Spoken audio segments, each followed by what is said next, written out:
obviously, I didn't think that we put enough time into like breaking down exactly what we needed to fix, and more of just relying on talent and relying on paper the guys we had.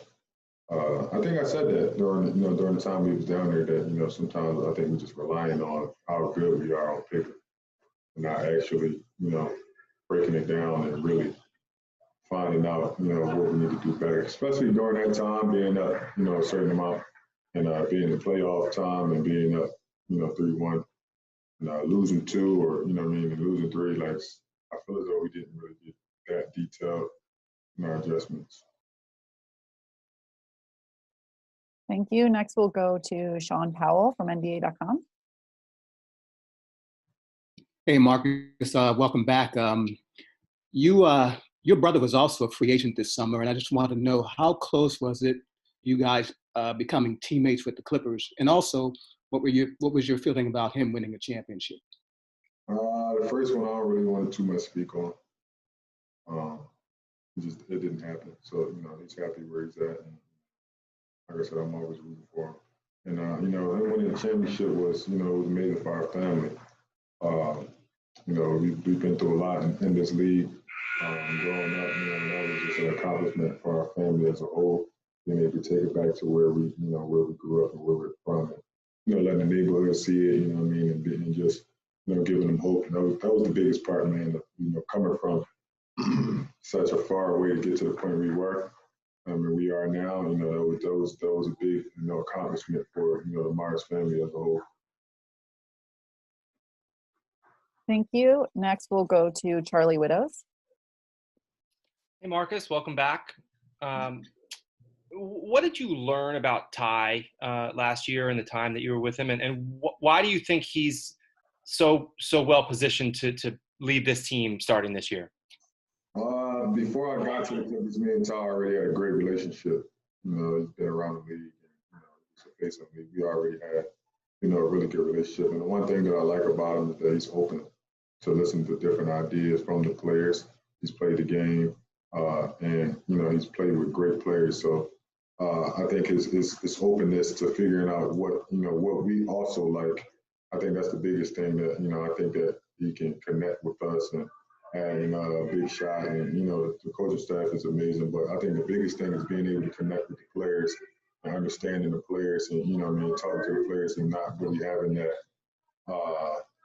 ego. Rather, he's a great coach, and not being able to adjust from what the players say and not just in his own mind. All right, next we'll go to Cam Buford. Go ahead, Cam. Hey, Marcus, how you doing, sir? I want to talk about motivation. Ty said the other day that the players need to be motivated. And then I want to ask you about your motivation personally, and then your motivation for the team. I think Ty definitely hit it on the nose. So it's a good start. It's a clean slate for us. Obviously, last year didn't hit as well as we did, but we on to the next year, and I think guys are very motivated to come back. And I think it hurt to be up 3-1. It's not about the losing; it's about how we lost. And I think that's the biggest motivation for this team. And because at the end of the day, that team wasn't better than us, and we all knew that. And, to be up and to lose, I think that that put an extra sting in our mentality. So now we got something to go out and prove, and I think for the team, I think that's gonna be big for us. And me myself, my motivation has always been high.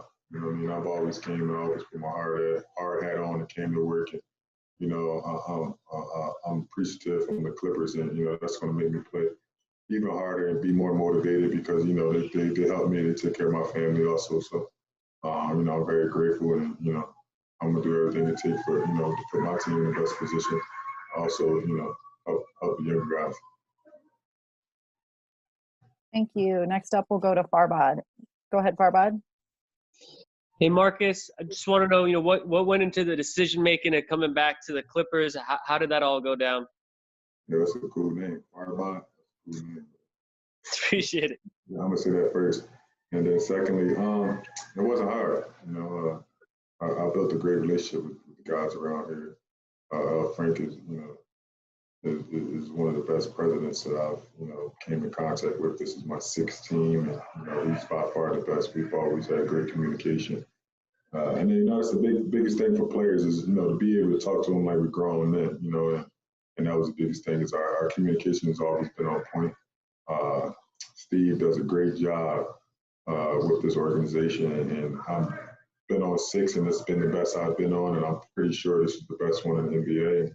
And they do a great job with that logo. He does a great job of, of making guys feel wanted and taking care of players. And, as a player and that's been around, that's all I can ask for. It's just, the respect level and, make me feel like I'm wanted. And, they did that since day one, since I've been here. So it was an easy choice for me.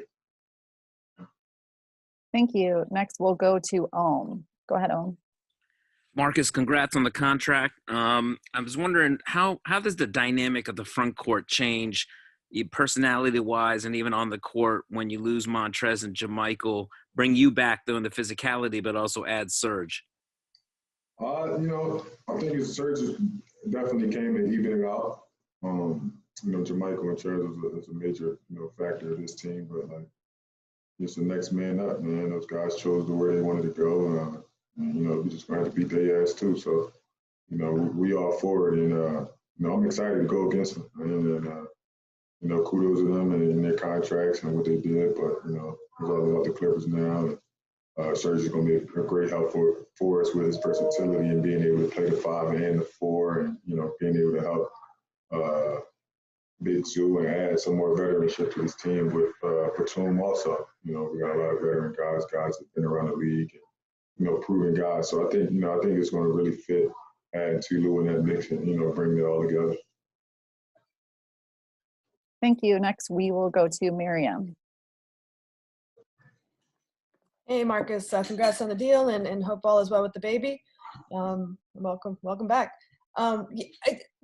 Zubas was saying that you guys, even though things didn't go right in the bubble, that you guys will be better for it because of that experience. Do you think that's true, and in which ways? I think it's me personally. I'm gonna throw everything that went into the bubble out. That was different, and we had to really get down to the nitty gritty of it. It was different. It was a different component. It was different for everybody. So the way guys took it, the way guys reacted to it was something that we've never seen, something that we've never experienced. So that leading to this year, I don't think that that plays a major factor in our team. The only thing that I can say that that hurts the most is being up 3-1.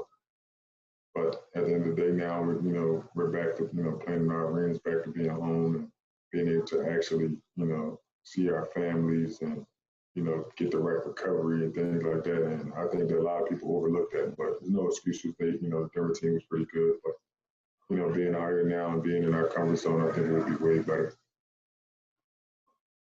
Thanks, Miriam. Next, Andrew Gray. Marcus, welcome back.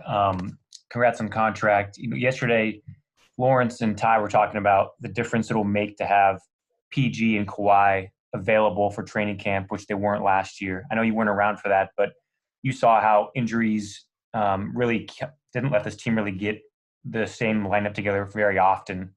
What do you think it'll be like to have those two guys pretty much ready to go at the start, and how challenging will it be this year with COVID to really keep that continuity going throughout the year?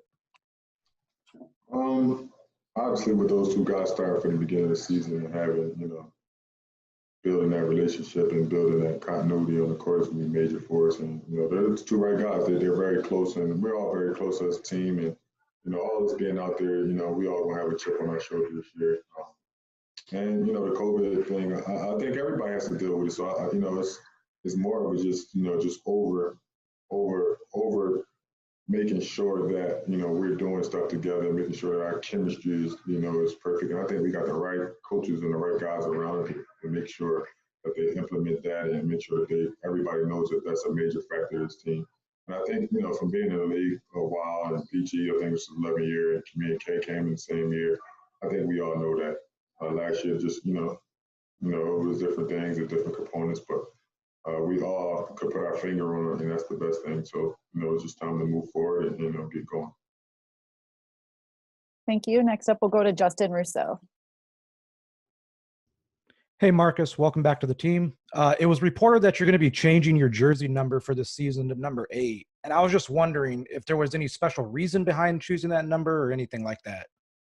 You know, I always liked the number 8. The reason I chose 31 last year because I couldn't get 13. And, you know, I just sat back and I was like, yeah, you know, this is a fresh start for me. So I wanted a new number. I wanted to go to 8. And obviously, my brother's 88, so, you know, it kind of, you know, corresponds. And, you know, obviously, you know, Kobe and things like that. So I just thought 8 was a special number. It's a lucky number. So, you know, I just wanted it. Okay, we have time for one last question. It will come from Chris Henderson. Congrats on the contract, Marcus. I want to ask you real quick, with a short off season and getting prepared for the season, I know you got to get your body right and everything. What were some things that you worked on personally for you to get better on the court? Hey man, you know, my game has always been 1, 2, 3. You know, just watching film and just watching, you know, being more balanced and, you know, just working on things with my core and, you know, my leg strength. But, you know, playing off K and PG, you know, that's going to be easy for me. Being able to be around them this half a season and really, you know, get down to see what they like to do on the court. I think it's going to be easy. And also, you know, talking to Ty and, you know, having a great relationship with him, I think he's going to utilize me more in the offense. I didn't really think I had a real